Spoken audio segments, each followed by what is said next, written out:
The chamber of the Galactic Council was older than most civilizations, a vast dome of crystalline walls and floating platforms, where the voices of 4,000 species echoed like prayers in a cathedral that had stood since before humanity learned to make fire. Ambassador Elena Vasquez stood at the far edge of the human delegation platform, which was small and tucked away in a corner like an afterthought, because that is exactly what humanity was to the rest of the galaxy, an afterthought. 14 standard cycles had passed since humans first stumbled into the galactic community with their clumsy faster-than-light drives and their loud voices and their strange obsession with shaking hands. And in that time the galaxy had formed a very clear opinion about them. Primitive but harmless, young but enthusiastic, a curiosity at best, a nuisance at worst. Elena had learned to smile through the condescension, through the way alien diplomats would pat her on the shoulder with their tentacles or claws or energy appendages, and tell her that one day, perhaps in another 10,000 cycles, humanity might amount to something worth noticing.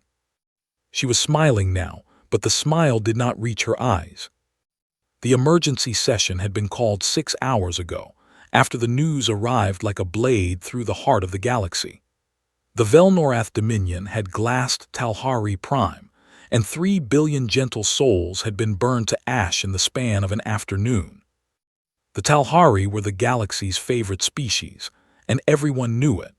They were small and soft and kind, with enormous dark eyes and voices like wind chimes, and they had never harmed a single living creature in their entire evolutionary history. They made art and they sang songs, and they believed with every fiber of their being that the universe was fundamentally good. And now 3 billion of them were dead, because the Velnorath wanted their system's mineral deposits. Elena watched the council react, and what she saw made something cold settle in her chest. The Salmari Elder Drethvon rose from his ancient seat and delivered a speech about the tragedy of violence and the need for measured diplomatic response, and the chamber erupted in somber applause. The Krithani delegation proposed a memorial, a day of galactic mourning where all species would dim their lights in honor of the fallen. The Omnari suggested increased economic sanctions, the same sanctions that had been in place for 200 cycles, and had done absolutely nothing to slow the Velnorath conquest of 17 star systems. Species after species rose to speak, and every single one of them said the same thing in different words. This is terrible, this must stop, someone should do something. But no one said they would be the someone. Elena listened to 11 hours of speeches and proposals and resolutions, and when the last delegate finished speaking and the chamber fell into a heavy self-congratulatory silence, she pressed the button on her platform that requested the floor. The council speaker, a towering Feldrathi with 4 arms and an expression of perpetual boredom, glanced at the human platform with mild surprise, because the humans almost never spoke at full sessions. The floor recognizes the delegation from Earth, the speaker announced, and Elena could hear the dismissal in his voice, the unspoken assumption that whatever the young species had to say would be brief and irrelevant. Elena stepped to the center of her platform as it floated forward into the middle of the chamber, and she looked up at the thousands of alien faces staring down at her, some with pity, some with impatience, most with polite disinterest. She did not give a speech. She did not propose a resolution. She asked one question, and her voice was so quiet that the chamber's acoustic systems had to amplify it. What are you going to do about it? Silence. Not the comfortable silence of contemplation, but the sharp, uncomfortable silence of beings who had just been confronted with a mirror they did not want to look into. 3 billion people are dead, Elena continued, and her voice was steady and calm in a way that several delegates would later describe as unsettling. And I have listened to 11 hours of speeches about how terrible that is, and I have not heard a single one of you say the word that needs to be said. She paused and the silence deepened. War, she said, and the word landed in the chamber like a stone dropped into still water, sending ripples of shock through 4,000 delegations. The Salmari elder Drethvan leaned forward in his seat, his ancient silver eyes narrowing as he studied the small human woman standing alone on her platform. Ambassador Vasquez, he said in his deep rumbling voice that carried the weight of a species that had watched stars be born and die. The Council has not sanctioned military action in over 6,000 standard cycles, and there is good reason for that. War is a primitive solution to complex problems, and we have evolved beyond it. Alina looked up at him, and something in her expression made the old Salmari's breath catch in his throat. You evolved beyond it, she said, and 3 billion Talhari paid the price for your evolution. The chamber erupted, shouts of outrage, gasps of disbelief, the clicking and hissing and rumbling of species expressing shock in 100 different biological ways. Alina did not flinch. She stood in the center of the storm and waited for it to pass, and when the speaker finally restored order, she spoke again. I am not here to ask your permission, she said. I am not here to propose a resolution, and I am not here to beg for your help. She reached into her coat and pulled out a small communication device, and she held it up so the chamber could see it. I am here to tell you what is about to happen. She pressed a single button on the device, and somewhere across the vast emptiness of space, a signal traveled at speeds that should have been impossible, racing past stars and through the dark void between galaxies, until it reached a small blue world orbiting an unremarkable yellow star. The signal carried no words, no explanation, no lengthy orders. It carried only 2 words, Goliath Protocol. And then Alina Vasquez looked up at the 4,000 species of the Galactic Council and said something that none of them would ever forget. You have spent 6,000 years forgetting what war is, she said, and we have spent 6,000 years making sure we never forgot. She turned and walked off the platform, and the chamber descended into chaos behind her. But Alina did not look back because she had done what she came to do, and now the real work would begin. On the far side of the chamber, Councillor Iaphen of the Talhari sat motionless on her platform, tears streaming down her round face and falling from her enormous dark eyes, and she watched the human woman walk away with an expression that no one in the chamber could quite read. It might have been grief. It might have been gratitude. It might have been both. And deep beneath the frozen surface of Europa, one of the moons of a gas giant in an unremarkable solar system that the galaxy had mostly ignored, lights began to turn on in a facility that had not been active in 200 years. Massive doors ground open in the ice, and the cold darkness of the deep was split by the glow of engines coming to life, engines that had been built and maintained and upgraded in secret for generations, because humanity had always known, in the marrow of their bones and the deepest chambers of their hearts, that the day would come when someone would have to stand up and fight. The day had come, and somewhere in the vast humming corridors of that awakening facility, a technician looked at her console and watched as system after system came online, weapons platforms and shield generators and fleet coordination arrays, all of it waking from its long sleep like a giant opening its eyes. She picked up her communicator and spoke to the facility commander with a voice that trembled, not with fear, but with something far more dangerous. Sir, she said, Goliath is awake. The commander closed his eyes for a long moment, and when he opened them again, they were hard and bright and full of a terrible purpose. Then God helped them all. The galaxy had always assumed that humanity was unarmed. This was a reasonable assumption, because when humans first made contact with the galactic community, they had presented themselves as explorers and scientists and traders. With a modest fleet of research vessels and colony ships that looked like tin cans compared to the elegant warships of more advanced civilizations.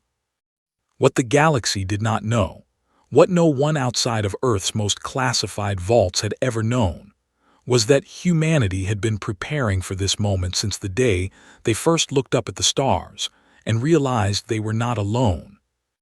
Admiral Konstantin Zhurova stood on the bridge of the TNS Prometheus, the flagship of the United Terran Navy, and watched through the viewport as the shipyards of Mars came alive around him like a hive that had been kicked. He was a tall man with gray hair cut short, and a face that looked like it had been carved from stone by someone who did not believe in smiling, and his eyes were the color of winter, pale and cold, and utterly without mercy. "Status report," he said, and his voice was quiet in the way that a loaded weapon is quiet. "All 12 battle fleets are mobilizing, Admiral," his aide commander Tanaka reported, pulling data streams across the holographic display. "The 1st and 3rd fleets will be combat-ready within 48 hours, and the remaining 10 will follow in staged deployments over the next 2 weeks. Zhurova nodded once, a sharp economical movement that wasted nothing. "And the 13th? Tanaka hesitated for just a fraction of a second before answering. "The 13th remains in deep void position, sir, cold and silent, as ordered." "Good," Zhurova said. "The 13th stays hidden until I say otherwise." Across the solar system, the full scale of humanity's secret was revealing itself, and it was a secret that would shake the galaxy to its foundations. On Luna, massive hangar doors opened in the gray dust and released squadrons of stealth destroyers, sleek black predators that absorbed light and sensor signals like shadows given form. In the asteroid belt, automated factory stations that had been disguised as mining platforms for centuries began producing munitions at a rate that would have made the Velnorath sick with envy. On Mars, the great shipyards that the galaxy believed were civilian construction facilities dropped their holograms and revealed row after row of warships, dreadnoughts and carriers and battle cruisers, each one bristling with weapons that had been designed and refined over generations of secret development. And on Earth itself, the training grounds and war colleges and simulation centers that had operated in plain sight for centuries, dismissed by galactic observers as humanity's quaint fascination with its own violent past, proved to be exactly what they had always been. Not museums, not historical curiosities, not remnants of a primitive age. They were active military installations that had never stopped training soldiers for a war that everyone else believed would never come. The Galactic Council received the first intelligence reports within hours, and the reaction was unlike anything the ancient chamber had ever witnessed. "This cannot be correct," stammered Delegate Orenvesh of the Talhari, a species of tall crystalline beings who communicated through harmonic vibrations. "These numbers suggest the humans have a standing military force larger than the next 40 species combined." "It is correct," said Elena Vasquez, who had returned to the council chamber with a calm expression and a data package that she distributed to every delegation. "And those numbers are actually conservative." The data package contained a summary of humanity's military capability, not all of it, because Elena was not foolish enough to reveal everything, but enough to make the point. 12 battle fleets, each containing between 30 and 40,000 warships of various classes. 300 carrier groups, each capable of deploying over 10,000 autonomous fighter drones. A Marine Corps of 14 million ground combat soldiers, trained in every environment from zero gravity to underwater to volcanic hellscapes. Kinetic bombardment platforms hidden in the outer reaches of 100 star systems. And weapons the galaxy had no names for, because no other species had ever thought to build them. The council chamber fell into stunned silence as the delegates processed what they were seeing, and it was Dreth Von who finally spoke, his ancient voice heavy with something that might have been awe or might have been horror. "How?" he asked simply. Elena looked up at him and answered with a truth that was more terrifying than any weapon. "Because we remember," she said. Every other species in this galaxy experienced violence in their evolutionary past and then moved beyond it. You filed it away as a chapter in your history and closed the book and congratulated yourselves on your enlightenment. She paused and let her gaze sweep across the chamber. We never closed the book, she said. We could not afford to because we understood something that none of you ever did. The universe does not care about your enlightenment, and peace is not a permanent state. It is a garden that must be defended, and the only way to defend it is to be more dangerous than anything that might threaten it. The silence that followed was absolute. In the classified archives of the Terran military, there existed a document that only a handful of humans had ever read. A document written 300 years ago by the first generation of military leaders who understood that humanity would one day take its place among the stars. It was called the Doctrine of Monsters, and it said this: "We are the product of a world that tried to kill us every day of our existence.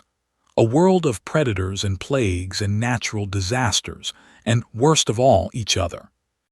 We fought our way to the top of our food chain with rocks and sticks and fire, and then we turned our weapons on ourselves and nearly destroyed everything we had built, not once but dozens of times, because that is what we are. We are the species that learned to split the atom and then immediately wondered if it could be used as a bomb. We are monsters. But we are monsters who learn to love, who learn to create, who learn to look at the stars and weep at their beauty even as we calculated how to weaponize them.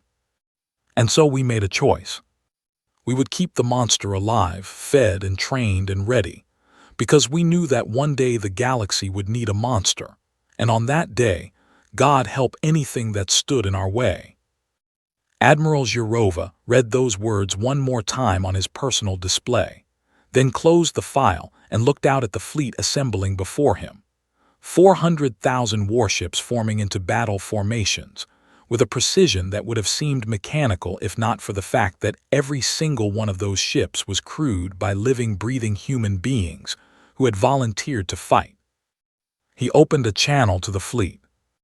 "All ships, this is Admiral Zhurova," he said, and his voice carried across the void to every bridge and every cockpit and every marine barracks in the fleet. "In 12 hours, we will enter faster-than-light transit to the Velnorath border system of Verth Minor, and when we arrive, we will engage the enemy with everything we have." He paused, and 400,000 ships waited in silence. "I will not lie to you," he continued. "Some of us will not come home. That is the price of what we are about to do, and it is a price that every single one of you agreed to pay when you put on that uniform." His jaw tightened, and when he spoke again his voice was rough with an emotion he rarely allowed himself to show. 3 billion Talhari are dead because no one in this galaxy had the courage to stop the Velnorath, and I do not know about you, but I am done watching innocent people die while the powerful do nothing." A sound rose from the fleet, not a cheer exactly, but something deeper and more primal, a sound that humanity had been making since the first hunters gathered around a fire and prepared to face the darkness. It was the sound of a species that had been waiting for this moment its entire life. "All fleets," Zhurova said, "prepare for jump." And on the bridge of a Salmarie observation vessel parked at the edge of the solar system, Counselor Drethvan watched the Terran fleet align for departure. 400,000 points of light, arranging themselves into formations that his tactical computer could not even classify. And he turned to his aide with eyes that had seen 1,000,000 years of galactic history. "We thought they were children," he whispered. "We were wrong, they are something far older than us, something we forgot existed." His aide looked at him with confusion. "What are they, Counselor?" Drethvan watched as the first wave of human warships vanished into faster-than-light travel, leaving behind a ripple in space-time that made his instruments scream. They are what happens when a prey species refuses to stay prey. The Velnorath fleet at Verth Minor numbered 40,000 warships, and every single one of them was a killing machine designed by a species that had conquered 300 worlds and never once tasted defeat. Their ships were massive and brutal, covered in dark chitinous armor that mirrored the exoskeletons of the insectoid species that built them, and their weapons were plasma lances capable of melting through a mountain in seconds. War Commander Skethal stood on the command spire of his flagship, the Devourer of Worlds, and watched his sensor displays with all 6 of his compound eyes as the human fleet dropped out of faster-than-light travel at the edge of the system. He counted the enemy ships and felt a surge of contempt ripple through his thorax. "They bring fewer than 10,000 ships against our 40,000. He clicked to his subordinates, his mandibles grinding with amusement. "These mammals are even more foolish than the intelligence reports suggested." He opened a broadcast channel to the human fleet and spoke in the common galactic tongue, his voice dripping with the arrogance of a species that had never been challenged. "Human vessels, you have entered Velnorath sovereign space.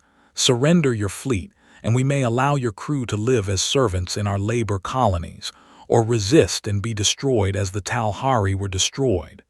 The choice is yours, but choose quickly, for our patience is not infinite." The response came from Admiral Zhurova, and it was exactly 5 words long. "We did not come to negotiate." And then the stars went to war. The first wave was the drones.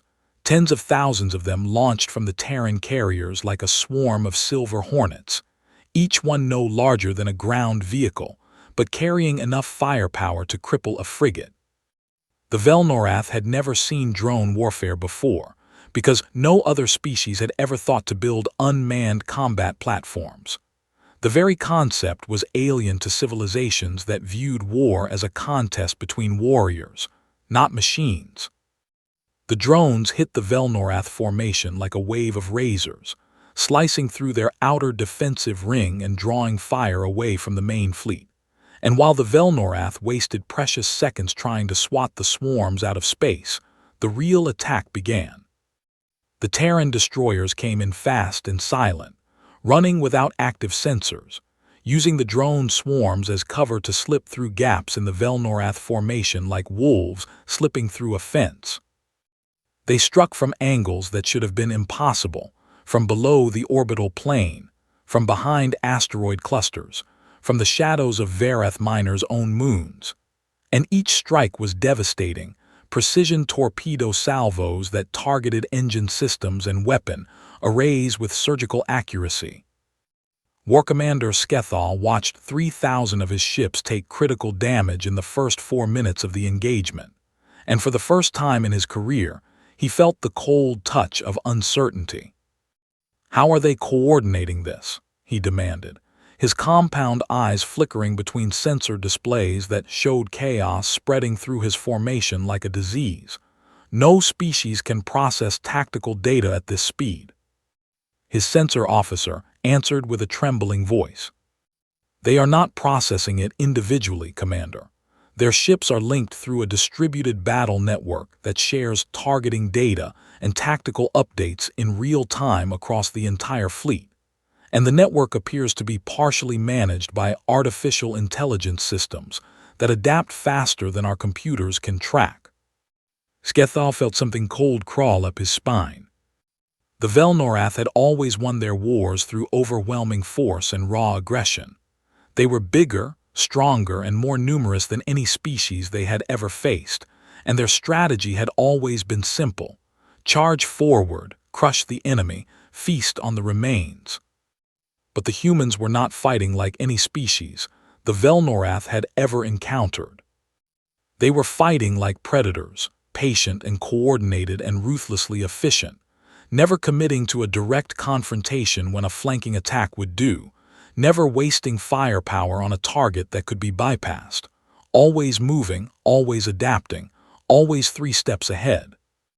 The Terran dreadnoughts finally entered the battle, and they came in formation, massive armored vessels that dwarfed even the largest Velnorath warships, their hulls painted with names that meant nothing to the aliens but carried the weight of human history.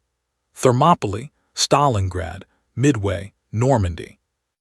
They hit the center of the Velnorath formation like a battering ram, and the battle became a slaughter. On the observation deck of Nexus Primara, the Galactic Council watched the battle unfold through long-range sensor relays, and the chamber was silent in a way it had never been silent before, not the silence of contemplation or mourning, but the silence of 4,000 species collectively realizing that everything they believed about the universe was wrong. Their casualty rate is below 2%, whispered Delegate Orenvesh, his crystalline body vibrating with frequencies that indicated deep distress. They are losing almost no ships. How is that possible against a force 4 times their size? No one answered, because no one had an answer.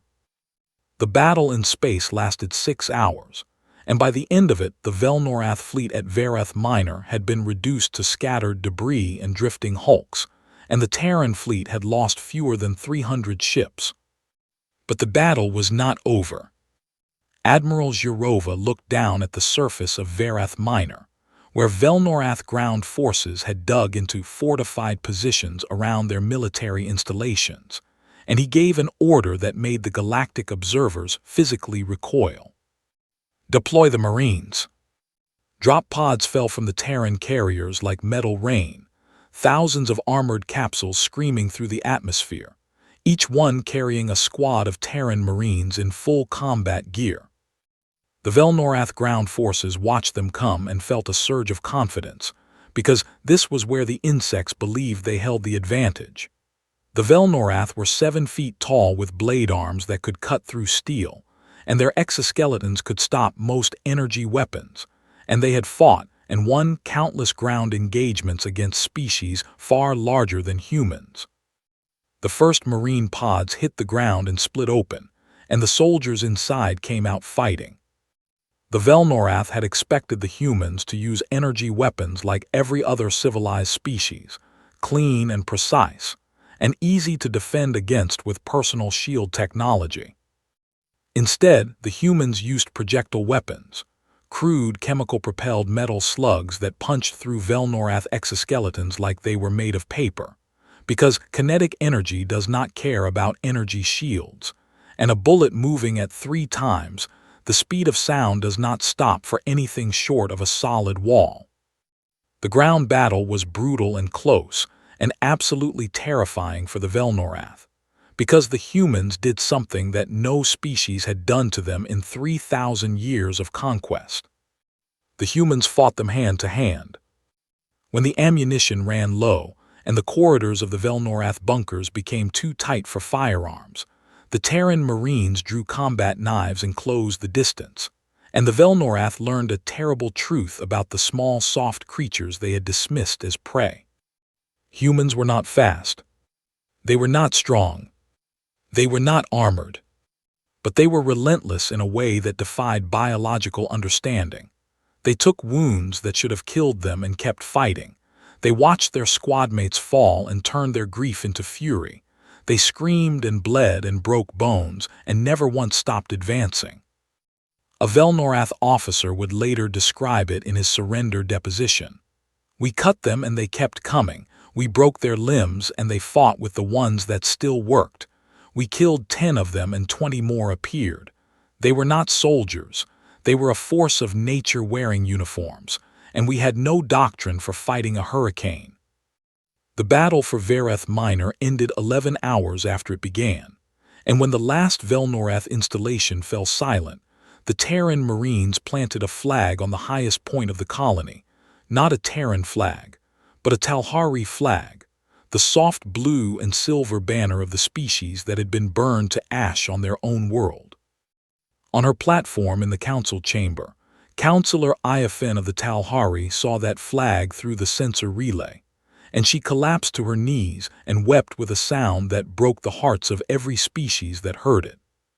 "They came for us," she whispered through her tears, her enormous dark eyes fixed on that distant banner fluttering in an alien wind. "No one has ever come for us before." And in the dark halls of the Velnorath throne world, deep in the heart of their empire, The Queen Mother received the battle report from Verth Minor and read it in silence while her advisors watched with growing terror. She was ancient and enormous, a towering insectoid matriarch whose reign had lasted 300 years and whose empire had never known defeat, and she had watched species crumble before her fleets, the way grass crumbles before fire. But as she read the report, the casualty figures, the tactical analysis, the ground combat footage, something unfamiliar began to crawl up her thorax, something she had not felt since she was a hatchling hiding from predators in the breeding caves of her youth. It was fear, and it tasted like ash. The war spread like wildfire across 16 star systems in the span of 3 weeks, and the galaxy watched in stunned disbelief as humanity did something that no species had done in 6,000 years. They went on the offensive, and they did not stop. System after system fell to the Terran advance, each battle faster and more decisive than the last, because the humans were learning, adapting to Velnorath tactics in real time, studying every engagement, refining their strategies between battles the way a blacksmith refines a blade, folding and hammering until the edge is perfect. Admiral Zhirova commanded the campaign from the bridge of the Prometheus with the cold patience of a chess player who could see 20 moves ahead, and his officers had learned to read his silences the way sailors read the wind. When the admiral went quiet, something devastating was about to happen. The Velnorath were not surrendering without a fight. They threw everything they had at the human advance, bioweapons that melted through hull plating, suicide ships packed with antimatter charges, scorched earth retreats that left nothing but dead worlds and poisoned stars behind them. And the humans adapted to each one. When the Velnorath released a bioweapon that ate through standard hull alloys, Terran engineers developed a countermeasure within 6 hours and had it deployed fleet-wide within 12. When the suicide ships came, Terran tactical AI identified the threat pattern after the second attack and began intercepting them at ranges that made the explosions harmless. When the Velnorath started destroying their own worlds to deny them to the humans, the Terran fleet simply bypassed them and struck deeper into enemy territory, refusing to be slowed by the destruction. The galaxy had never seen anything like it, and the reaction was far from unified. In the halls of the Galactic Council, the ancient order that had governed the stars for millennia began to crack. The first fracture came from an unexpected place: the Crithani, a species of tall lupin beings who had once been feared warriors before they abandoned combat 10,000 years ago in favor of philosophy and meditation. Their delegate rose in the council chamber and announced, without preamble or apology, that the Crithani Confederacy was opening its old shipyard facilities to the Terran Navy for resupply and repair operations. The chamber erupted in outrage. "You cannot do this," thundered the Pelthori delegate. "The Council has not sanctioned this war, and by providing material support, you are violating the compact of neutrality that has maintained galactic stability for how long?" The Crithani delegate interrupted, and her voice was sharp with a fury that her species had not displayed in 10 millennia. "How long has that stability lasted, delegate? Was it stable when the Velnorath burned Talhari Prime? Was it stable when they conquered the Rishani and the Velthari and the Kornal? Was it stable when 3 billion innocent people died because this council was too enlightened to fight?" The chamber fell silent. Within days, the Omnari, master engineers and builders whose technology was among the most advanced in the galaxy, began quietly shipping schematics and supplies to Terran forward bases, and the coalition that formed behind humanity grew not because the Council ordered it, but because individual species looked at what was happening and made their own choice. But not every species chose the same way. The Salmari Elder Council, the most respected governing body in the galaxy, convened an emergency session behind closed doors, and the debate that raged within those ancient halls was the most divisive in their million-year history. The Velnorath are a threat we know, argued Elder Salathrien, her voice thin with age but sharp with conviction. They are brutal and expansionist, but they are predictable. We understand their motivations, their limitations, their psychology. She turned her silver gaze toward the data displays, showing the Terran advance across the galactic map. But these humans, she continued, are something we do not understand, a species that kept the machinery of war alive in secret while presenting a face of peace to the galaxy. A species that can mobilize 400,000 warships in a matter of weeks. A species whose capacity for organized violence exceeds anything we have ever encountered. She let the implication hang in the air. What happens when this war is over and humanity turns that capacity toward us? The debate had no resolution, and the fracture deepened. It was in the middle of this galactic crisis that Ambassador Elena Vasquez requested the floor once more, and this time when her platform floated to the center of the chamber, every eye and sensor and appendage was focused on her. She looked tired, and for the first time since the war began, the mask of diplomatic composure had slipped just enough to reveal the human underneath. A woman who had not slept properly in weeks, who carried the weight of every life lost on both sides, who understood exactly how afraid the galaxy was and could not blame them for it. "I know what you are thinking," she began, and her voice was softer than before, stripped of the sharp edges that had cut through the council in her first address. "I know you are afraid of us, and I want you to know that your fear is not unreasonable." A murmur rippled through the chamber. They had expected defiance, not honesty. "Yes, we are dangerous," Elena continued. "We have always been dangerous. We nearly destroyed ourselves a dozen times before we ever left our world, with nuclear weapons and biological agents and the sheer stubborn stupidity that seems to be hardwired into our species." She smiled, and it was a sad smile. The smile of someone who loves something deeply and knows exactly how broken it is. "But we made a choice," she said. "The same choice we are making now. We chose to point our violence outward, at the things that threaten the people we have decided to protect, and you are those people." She looked up at the council, at the Salmari and the Krithani and the Amnari and the Pelthori and all the rest. 4,000 species who had built something beautiful among the stars and had forgotten how to defend it. "Whether you want us to be or not," she said quietly, "we are your shield." The speech was interrupted by an alarm that cut through the council chamber like a blade, emergency channels, lighting up across every delegation platform, as intelligence reports flooded in from the galactic rim. The Velnorath had launched a counterstrike, and their target was not a military installation or a contested border system. Their target was Earth. A massive Velnorath fleet, nearly 60,000 ships pulled from reserves across the Dominion, had found an uncharted wormhole that bypassed the front lines entirely, and they were heading directly for humanity's home system at maximum speed.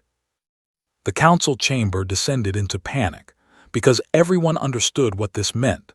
The Velnorath were going for the killing blow, aiming to destroy humanity's homeworld and shatter their will to fight, the same strategy they had used against a dozen species before. Elena Vasquez received the report, and to the amazement of every delegate watching, she did not panic. She did not even seem surprised. She simply looked at the tactical display, nodded once, and opened a communication channel. "Admiral, they took the bait." Girova's voice came back calm and cold. "Understood, Ambassador. Sol defense is going active." The Velnorath fleet dropped out of faster-than-light travel at the edge of Earth's solar system, and War Commander Vrethkul, who led the assault, immediately began scanning for defensive installations. He found nothing, no fleet, no orbital platforms, no weapon signatures. He felt a surge of triumph and ordered the fleet forward. They made it as far as the orbit of Jupiter before the trap closed. It happened all at once. The moons of Jupiter lit up like small suns as continent-sized weapon platforms emerged from beneath their frozen surfaces.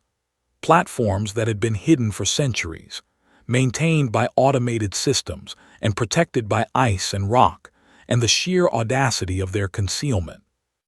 The asteroid belt came alive as thousands of automated weapon stations dropped their camouflage and opened fire, filling the space between Mars and Jupiter with a wall of kinetic projectiles and plasma bolts, so dense that the Velnorath sensors could not even calculate the incoming fire. Mars revealed orbital defense rings that unfolded like metal flowers, each one carrying enough firepower to sterilize a continent. And Earth itself, beautiful blue Earth, the cradle of humanity, activated a planetary shield network that wrapped the entire world in a shimmering barrier of energy. And behind that shield, weapons platforms on every continent turned their barrels toward the sky. The Velnorath fleet flew directly into a killing field that had been designed, built, and perfected over 300 years for exactly this moment. It lasted 40 minutes. Not a single Velnorath ship reached Earth's orbit. Admiral Zhurova opened a channel to the Velnorath Queen Mother, and his message was broadcast on every frequency in the galaxy so that every species could hear it. "You came to our home," he said, and his voice was quiet and terrible.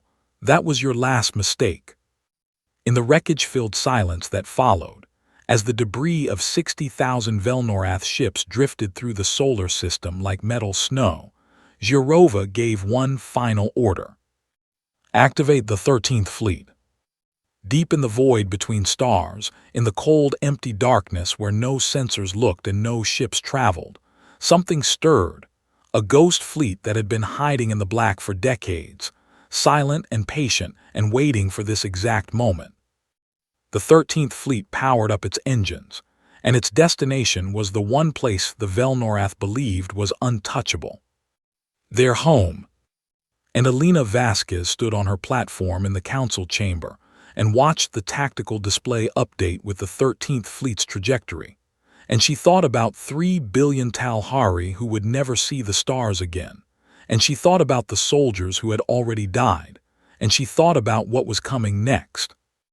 "Almost over," she whispered to no one in particular. But the hardest part was still ahead. The 13th Fleet arrived at Karathvel on a Tuesday, though that word meant nothing to the ancient insectoid civilization that had ruled the planet for 10,000 years, and had never once imagined that an enemy fleet would darken the skies above their throne world. The fleet materialized from faster-than-light travel like ghosts stepping out of a fog, 30,000 warships that had been hidden in the deep void for decades, crewed by men and women who had trained their entire lives for this single moment, and had spent years drifting in the cold dark between stars, waiting.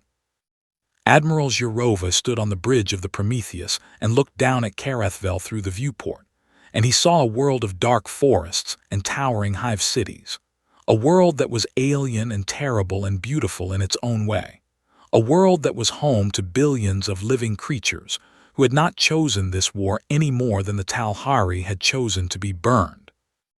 He felt the weight of what was about to happen settle on his shoulders like a physical thing, and he allowed himself one moment, just one, to feel the full measure of it before he locked it away and became the admiral again.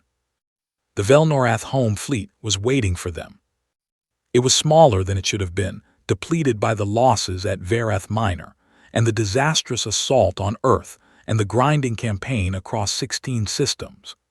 But it was still a formidable force of 25,000 ships arranged in a tight defensive ring around their homeworld, and every single one of those ships was crewed by Velnorath, who knew they were fighting for the survival of their species.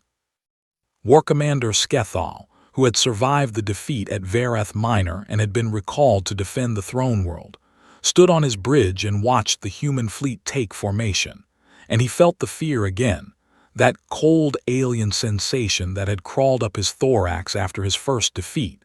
But this time it was different. This time it was mixed with something else. Respect. He opened a channel to the human flagship. "Admiral Zhurova," he said, and his voice was steady despite the dread coiling in his chest. "You have fought well. Your species has earned the right to be called warriors, and that is not something the Velnorath say lightly." There was a pause before Zhurova's voice came back. "I take no pleasure in this, War Commander." Skethal's mandibles clicked once, the Velnorath equivalent of a bitter laugh. "No," he said, "I believe you do not, and that is perhaps the most frightening thing about your kind." The Battle of Karethvel began at dawn on the Throne World's hemisphere, and it was the most brutal engagement of the entire war. The Velnorath fought with the ferocity of a cornered animal, because that is exactly what they were, and they made the humans pay for every kilometer of space in blood and fire and shattered hulls. The Terran fleet took losses, real losses, not the clinical 2% casualties of Verth Minor, but the grinding, devastating toll of a battle against an enemy that has nothing left to lose. Ships died in brilliant flashes of light, and each flash was a crew of human beings who had families and dreams and lives that would never be lived, and Zhurova felt every single one like a knife in his chest. But the fleet pressed forward, because that is what humans do. They mourn and they grieve and they rage against the unfairness of it all. And then they keep going, because stopping means that everyone who already died for nothing. The battle lasted 9 hours, and by the end of it the Velnorath home fleet was broken. Scattered groups of surviving ships drifted without power, their crews surrendering on open channels, and the great defensive ring around Karethvel had been shattered like a chain made of glass. The Terran fleet achieved orbital supremacy over the Velnorath throne world, and every species in the galaxy held its breath, because everyone knew what was supposed to happen next. This was the moment when the victor became the executioner. This was the moment when the orbital bombardment platforms aligned their weapons and turned a living world into a grave, the way the Velnorath had done to Talhari Prime, the way conquerors had done to the conquered, since the first civilization rose from the mud and decided that its neighbor's land was worth taking. Every species watching expected it. The Velnorath expected it.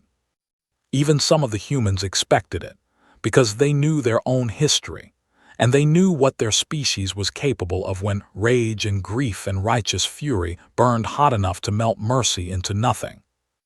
Admiral Zhurova stood on his bridge and looked down at Karethvel, and he saw the hive cities glowing in the darkness of the planet's night side, billions of lights that meant billions of lives, and he thought about Talhari Prime and the 3 billion who had been erased, and he thought about the soldiers he had lost, and he thought about the easy, terrible simplicity of revenge.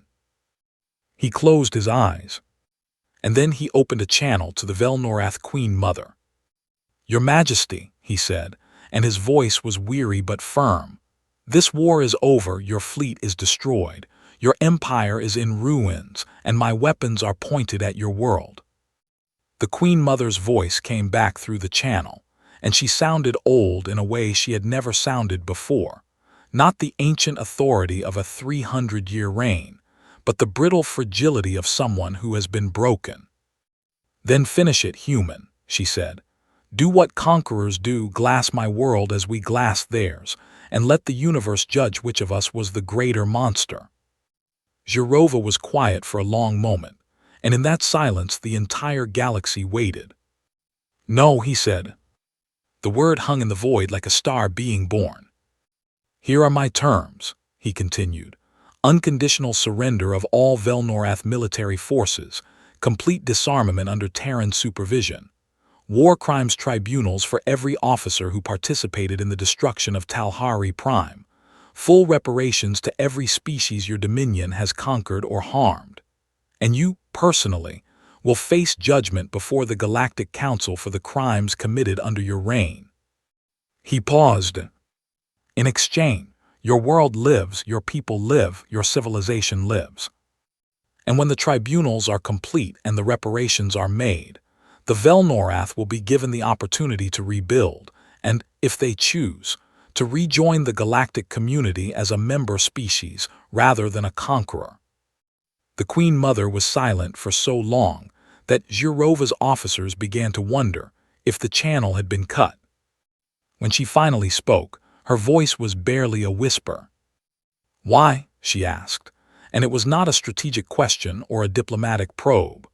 It was the genuine bewildered question of a being who could not understand mercy from an enemy who had every right and every ability to be merciless.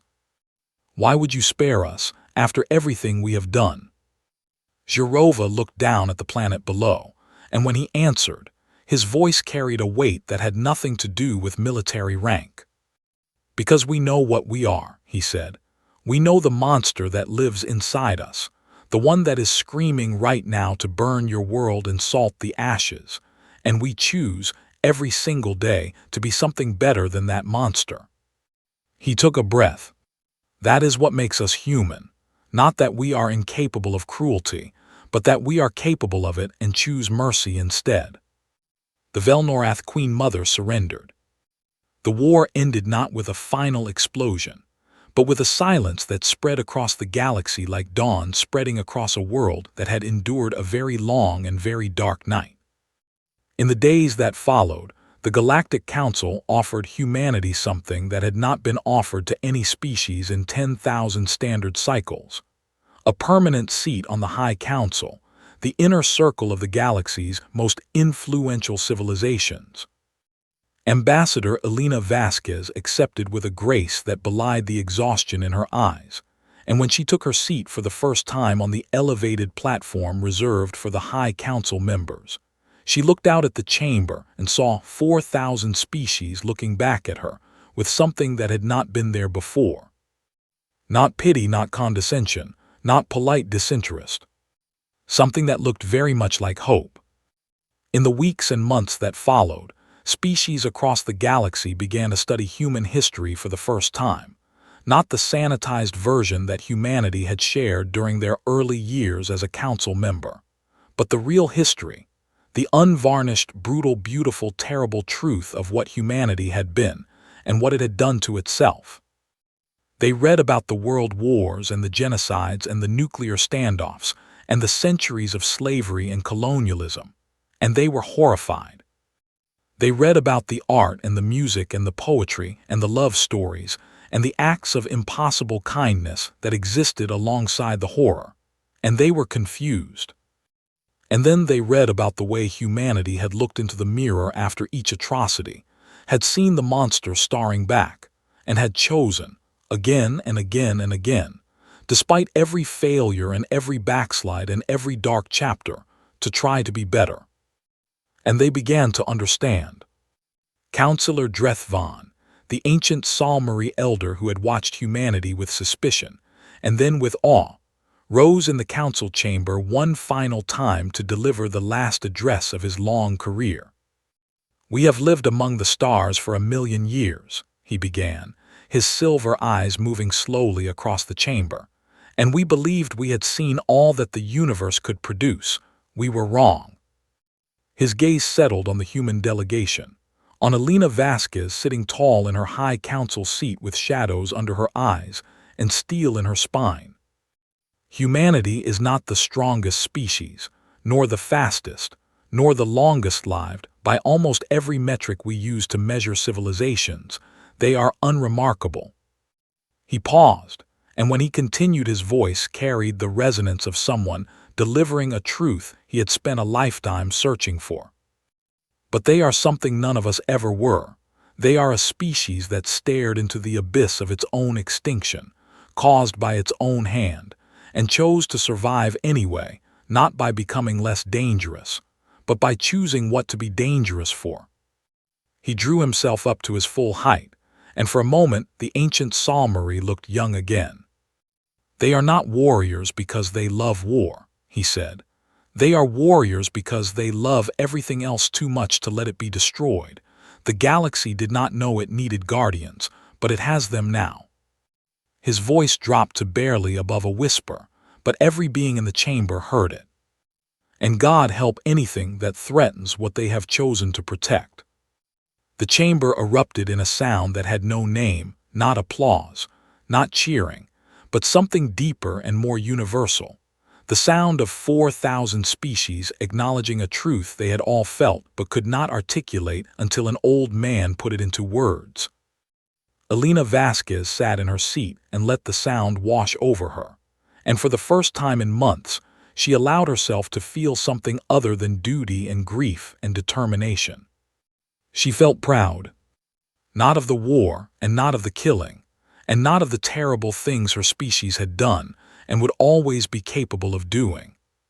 She felt proud of the choice, the impossible, irrational, stubbornly human choice to be kind in a universe that had never once rewarded kindness, to show mercy when vengeance was easier, to protect strangers who had never asked for protection and might never fully understand why it was given. She stood up from her seat and walked to the observation deck at the edge of the station, and she looked out at the stars, millions of them, scattered across the darkness like diamonds on black velvet, each one a sun with worlds spinning around it, worlds full of beings who were alive right now because humanity had chosen to fight for them. Her communicator buzzed, another crisis, another call for help, another reminder that the galaxy was vast and messy and full of problems that would never be fully solved. She smiled, picked up the communicator, and walked back inside. Because that is what humans do. They keep going. The galaxy had watched in shock as humanity went to war. But what truly shocked them, what changed everything, what rewrote the story of the galaxy from that day forward, was when humanity stopped.